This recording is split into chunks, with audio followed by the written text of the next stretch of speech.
La question est, quelle est la compréhension que Jeff a de Jésus? La compréhension que Jeff a de Jésus est-elle vraie? Mis à part les bases à savoir que, d'accord, le Christ est mort pour nos péchés selon les Écritures, qu'il a été enseveli et qu'il est ressuscité selon les Écritures, je vais simplement vous dire quelle est la compréhension que Jeff a de Jésus. Jeff pense que tout ce que vous avez à faire, c'est croire en Jésus. Et lui, il ne le fait pas. Il pense que nos apôtres et prophètes, les dirigeants les plus extraordinaires sur terre, les mêmes dirigeants que Jésus a désignés pour guider son peuple d'alliance et le Père céleste, il pense qu'ils sont des faux prophètes et apôtres trompés de façon démoniaque. Il ne pense pas que les chrétiens aient besoin de dirigeants apostoliques et prophétiques, même s'il est écrit dans Éphésiens 2:20 que l'Église est bâtie sur le fondement des apôtres et des prophètes, Jésus-Christ étant la pierre angulaire. Donc, son Jésus, le vrai Jésus, celui de la Bible, dit dans les évangiles à 3 reprises que, à moins de recevoir les apôtres et les prophètes qu'il envoie, on ne le reçoit pas lui, ni le Père qui l'a envoyé. Si vous les recevez, vous le recevez lui et son Père. Si vous ne les recevez pas, vous ne le recevez pas. Jeff ne croit pas en ce Jésus-là. Le Jésus auquel il croit, on n'a pas besoin, nous n'avons pas besoin de nos apôtres et prophètes. Nous n'avons pas besoin de nos temples. Il n'y a aucune validité à notre travail au temple. L'évangile, il n'y a pas de monde des esprits où les gens peuvent encore changer d'avis et progresser. Notre idée selon laquelle nous pouvons réellement prêcher l'évangile aux esprits qui sont en prison, tout comme il est dit que Jésus-Christ l'a fait dans Pierre, dans l'épître de Pierre. Pour Jeff, c'est simplement une tromperie démoniaque. Il ne croit pas au potentiel divin des êtres humains. Il ne croit pas vraiment que nous sommes des enfants de Dieu en vérité, avec le potentiel de devenir comme Jésus. Et tout comme Jésus l'a dit dans Jean 10, n'est-il pas écrit dans votre loi « Vous êtes des dieux » et l'écriture ne peut être anéantie. S'il a appelé Dieu ceux à qui la parole de Dieu a été adressée. Tu vois, pour Jeff, tout ce que nous croyons, tout ce qui fait réellement de la restauration, l'église de Jésus-Christ des saints des derniers jours, la restauration de l'autorité de la prêtrise, et c'est l'un des éléments clés, la restauration du véritable plan du salut. Tu vois, le véritable plan du salut. Jésus a apporté le véritable plan du salut. Il a dit, à moins de naître d'eau et d'esprit, vous ne pouvez entrer dans le royaume de Dieu. Si tu voulais être un disciple de Jésus, lorsqu'il marchait sur la terre, tu allais vers lui et ses disciples, et tu demandais à être baptisé. C'est indiscutable. C'est écrit noir sur blanc dans l'évangile de Jean, au chapitre 3. D'accord ? Et tu sais, Jésus lui-même a dit, je crois que c'est dans Marc, il a dit, celui qui croit et qui est baptisé sera sauvé. D'accord ? Et puis tu as, bien sûr, l'incroyable Jésus lui-même qui se fait baptiser. Et lorsqu'il est baptisé, le Saint-Esprit descend. Le Père Céleste a clairement montré que c'est ainsi que l'on reçoit le Saint-Esprit, en ayant la foi, en se repentant et en se faisant baptiser, c'est-à-dire en obéissant par la foi, en demandant à être baptisé par la bonne autorité. Tu sais, il est allé voir Jean parce que Jean avait la bonne autorité pour baptiser, pour la repentance, pour le pardon des péchés. Et donc, en ce qui concerne Jeff, il n'existe pas de baptême pour la rémission des péchés. Oui, tu peux te faire baptiser parce que Jésus s'est fait baptiser. Si tu veux être baptisé, tu peux l'être. Mais ça n'a rien à voir avec le salut. Tu vois, c'est ça qui est fou. Dans l'Église de Jésus-Christ, il existe un véritable plan de salut qui vient directement du chapitre 2 des Actes, directement du cœur de Dieu, où Pierre dit précisément, le jour où l'Église est née, le jour de la Pentecôte, il dit précisément, voilà ce que vous devez faire. Ceux qui sont touchés au cœur par la proclamation de l'expiation, repentez-vous et soyez baptisés pour la rémission de vos péchés, et vous recevrez le don du Saint-Esprit. Car cette promesse est pour vous, pour vos enfants, pour tous ceux qui sont au loin, aussi nombreux que le Seigneur notre Dieu les appellera. Et ce jour-là, tous ceux qui reçurent sa parole avec joie furent baptisés. Et ce jour-là, 3000 âmes leur furent ajoutées, et persévérèrent dans l'enseignement et la communion des apôtres. Vous voyez, c'est ça. C'est la porte d'entrée de ce chemin étroit qui mène à la vie, qui mène à la plénitude de la vie éternelle avec le Père et le Fils. Et le pasteur Jeff McCullough, n'y croit pas. Il pense que notre plan de salut est un tissu de mensonges, d'accord ? Et c'est ça qui est tellement tragique, parce que c'est ainsi que lui et tous ces autres pasteurs non mormons font l'œuvre de Satan. Si Satan avait le champ libre, personne ne trouverait le chemin de l'alliance. Personne ne trouverait le chemin étroit qui mène à la vie. Et la seule voie qui mène à la vie, c'est là où il y a l'autorité de la prêtrise, où les clés de la prêtrise sont présentes, où il y a des apôtres et des prophètes vivants, et où le baptême, ainsi que la prière pour le don de la confirmation du Saint-Esprit, peuvent réellement être accomplis en esprit et en vérité, avec la véritable autorité et avec puissance. D'accord ? En dehors de l'Église de Jésus-Christ des Saints des derniers jours, environ 70% des 2,7 milliards de chrétiens vivent sous l'illusion qu'ils peuvent devenir chrétiens en étant baptisés bébés, aspergés d'eau à 8 jours. Et si vous êtes dans certaines églises orthodoxes, ils immergent en fait les bébés. Ils ne se contentent pas de les asperger, mais que vous aspergiez un bébé ou que vous l'immergiez, c'est une tromperie démoniaque. Être aspergé d'eau en tant que bébé ne fait de personne un véritable disciple de Jésus-Christ, d'accord ? Et puis les autres 30% des chrétiens, c'est 70% des 2,7 milliards pratiquent le baptême des nourrissons. Parmi le reste des 2,7 milliards, environ 8 ou 900 millions, principalement des évangéliques, charismatiques et pentecôtistes, se sont laissés tromper en pensant qu'il suffit simplement de croire en Jésus. Il suffit de regarder à Jésus et de voir qu'il est mort pour vos péchés. Et vous êtes sauvés par la grâce, par la foi et rien d'autre. Le baptême n'a rien à voir avec cela. Il nie la déclaration de foi dans le credo de Nicée et d'Athanase. Nous croyons, nous reconnaissons un seul baptême pour la rémission des péchés. Mais c'est exactement ce que Pierre a ordonné sous l'onction de l'Esprit de vérité le jour de la Pentecôte. Que devez-vous faire ? Repentez-vous. Que chacun de vous soit baptisé au nom de Jésus-Christ. Pourquoi ? Pour la rémission de vos péchés. Quand Paul l'apôtre, il est dit, je crois, dans Galates, vous tous qui avez été baptisés en Christ, vous avez revêtu Christ. Vous savez, il est écrit dans Romains chapitre 6, que dirons-nous donc ? Allons-nous persévérer dans le péché afin que la grâce abonde ? Dieu nous en garde. Ne sais-tu pas, Jeff, que nous tous qui avons été baptisés en Jésus-Christ, c'est dans sa mort que nous avons été baptisés ? Ainsi, nous avons donc été ensevelis avec lui par le baptême en sa mort, afin que, comme Christ est ressuscité des morts par la gloire du Père, nous aussi, nous menions une vie nouvelle. Car si nous avons été unis à lui par une mort semblable à la sienne, nous le serons aussi par une résurrection semblable à la sienne.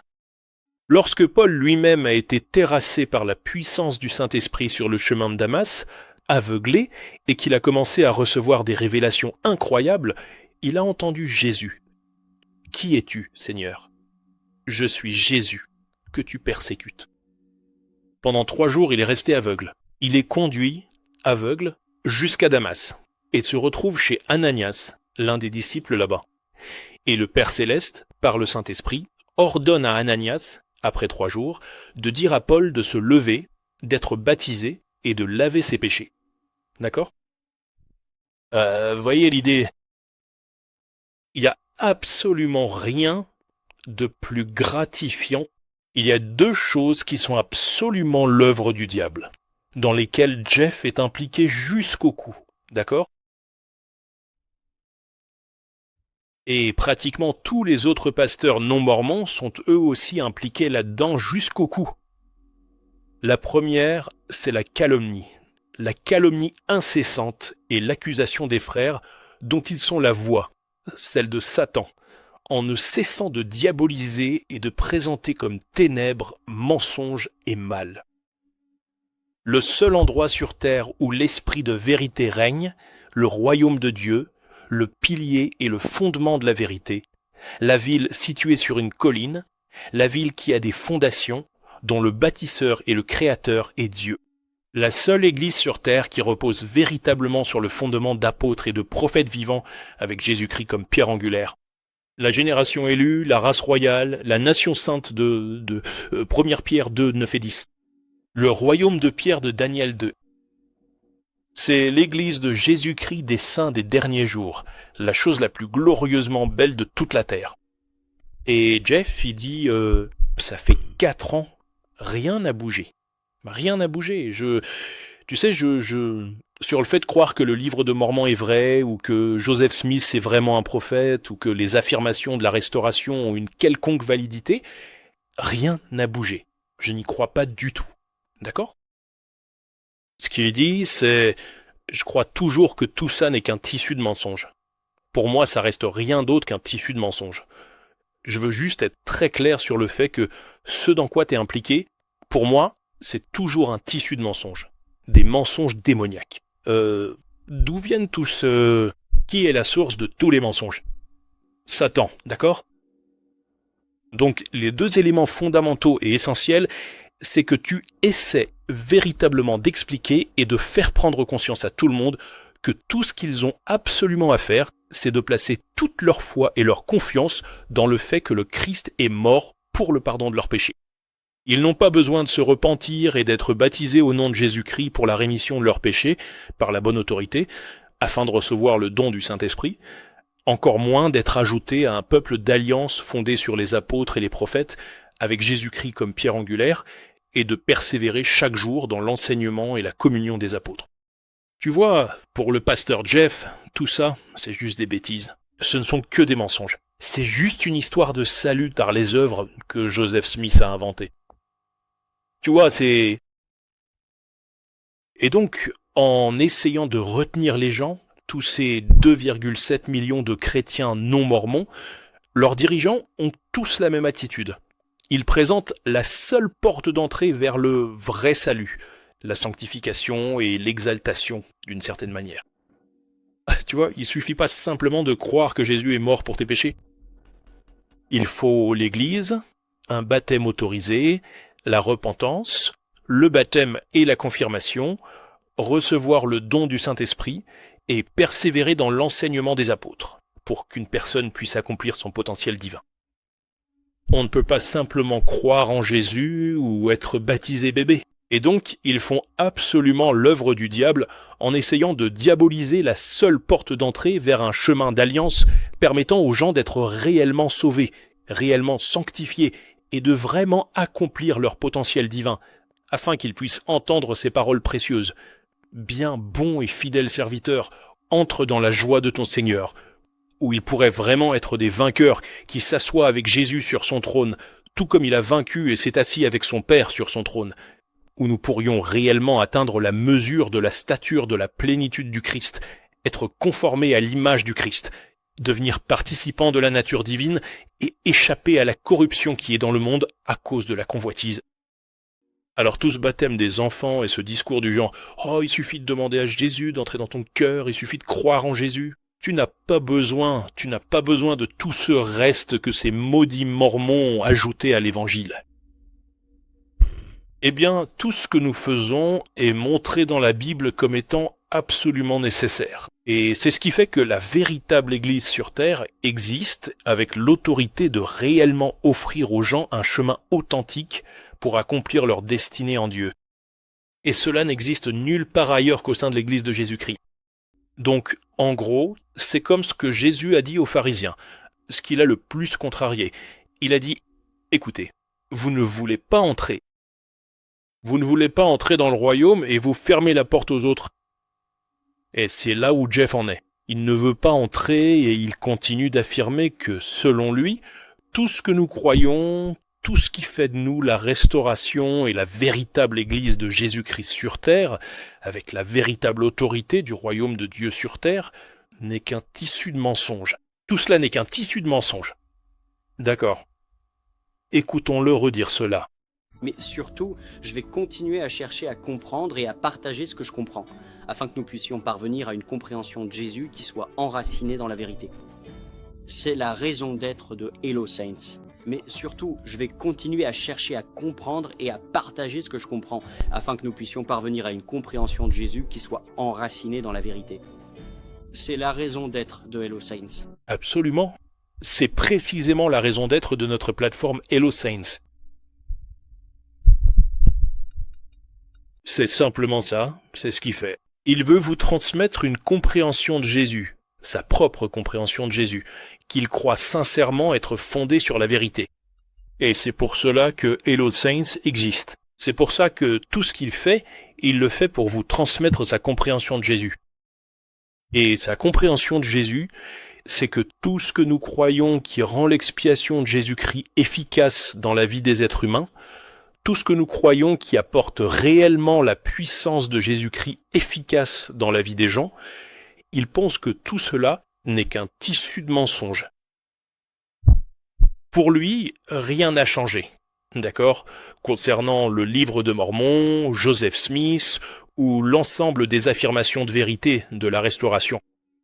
Donc, et le langage uniforme du christianisme non mormon, de tous ces pasteurs, c'est qu'ils sont les porte-paroles de l'accusateur des frères, celui qui m'a gardé prisonnier en dehors de l'église de Jésus-Christ des Saints des Derniers Jours toute ma vie, jusqu'à mes 68 ans, et qui m'a poussé à n'avoir rien d'autre qu'un mépris arrogant et condescendant pour la chose la plus belle sur terre toute ma vie, jusqu'à mes 68 ans, et qui m'a poussé à n'avoir rien d'autre qu'un mépris arrogant et condescendant pour la chose la plus belle sur terre. Ce que je cherchais en réalité.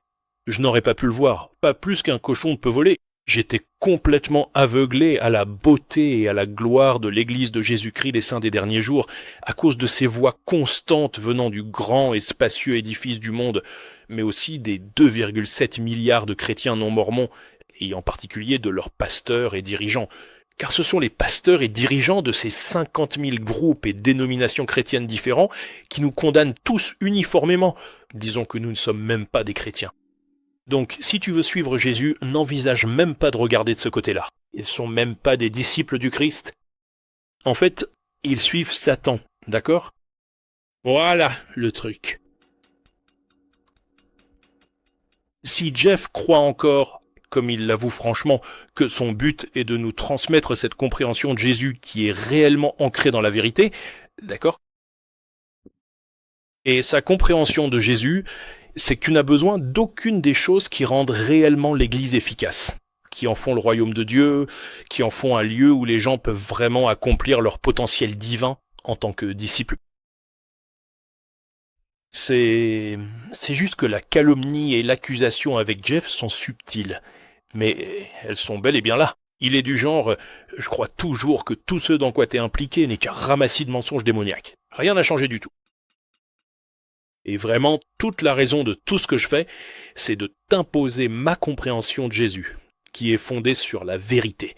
À savoir que tu n'as pas besoin de tout ça, de tout ce reste, que tout cela n'est qu'un tas de mensonges dont tu as été dupé. Et c'est vraiment ce que Jeff pense de nous, et il n'est pas du tout passif à ce sujet. Il agit de façon délibérée et intentionnelle, avec douceur, parce qu'il pense que c'est la seule manière efficace. Il essaie doucement, jour après jour, semaine après semaine, mois après mois, d'inculquer à autant d'entre nous que possible sa compréhension de Jésus, qui est fondée sur la vérité, et de nous ouvrir les yeux sur sa conviction que les affirmations de la Restauration sont fausses, que le livre de Mormon n'est qu'un ramassis de mensonges, et que Joseph Smith est, ou était, un faux prophète démoniaque. Et donc c'est cette conviction qu'il essaie continuellement de partager avec vous. Et si vous vous dites, d'accord, alors, est-ce que ça admet, même s'il est sincère et qu'il pense faire l'œuvre de Dieu, fait-il vraiment l'œuvre de Dieu ? Non, mec, il ne fait pas l'œuvre de Dieu. Voilà ce qu'il fait. D'accord ? Jeff travaille de concert avec Satan. Et il en va de même pour tous ces autres chrétiens non mormons. Moi aussi, je travaillais de concert avec Satan quand j'étais dans le christianisme non mormon.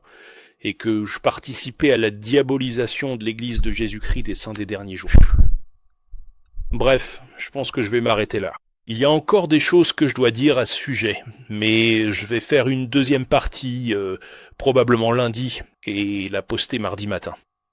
Oh, mon Dieu, certaines choses ici.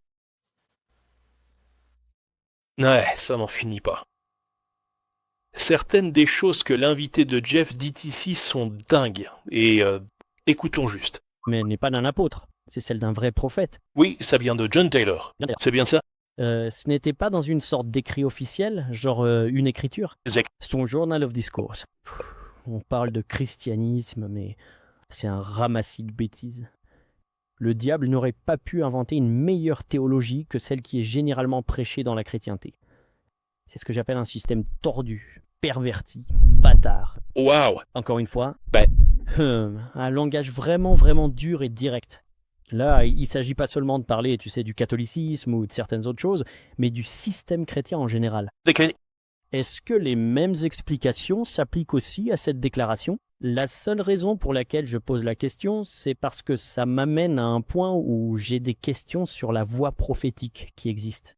Je ne sais pas s'il était dans ce rôle prophétique au moment où il a dit cela ou non. Et quelle est l'année de ça ? 1879. 1879. Quoi qu'il en soit, ce que John Taylor a dit est 100% vrai, et c'est démontrable. Le christianisme, l'institution générale du christianisme non mormon, est absolument un ramassis parfait de bêtises. Elle prétend offrir aux gens un chemin pour réaliser leur potentiel divin en tant que disciples, mais c'est soit le baptême de Jésus, soit le baptême des enfants, ou juste Jésus. T'as pas besoin d'être baptisé. Tu n'as pas besoin. C'est juste, c'est un ramassis parfait de bêtises, et ça a été inventé par le diable. Et c'est un système tordu, perverti, bâtard, dont j'aimerais parler plus en détail. D'accord ? Et le fait que ce professeur de BYU dise « Oh, vous savez, les prophètes, ils ont tort. » Et vous savez, c'est juste... Ça me brise le cœur. Mais ce que John Taylor a dit ici est absolument vrai. D'accord ?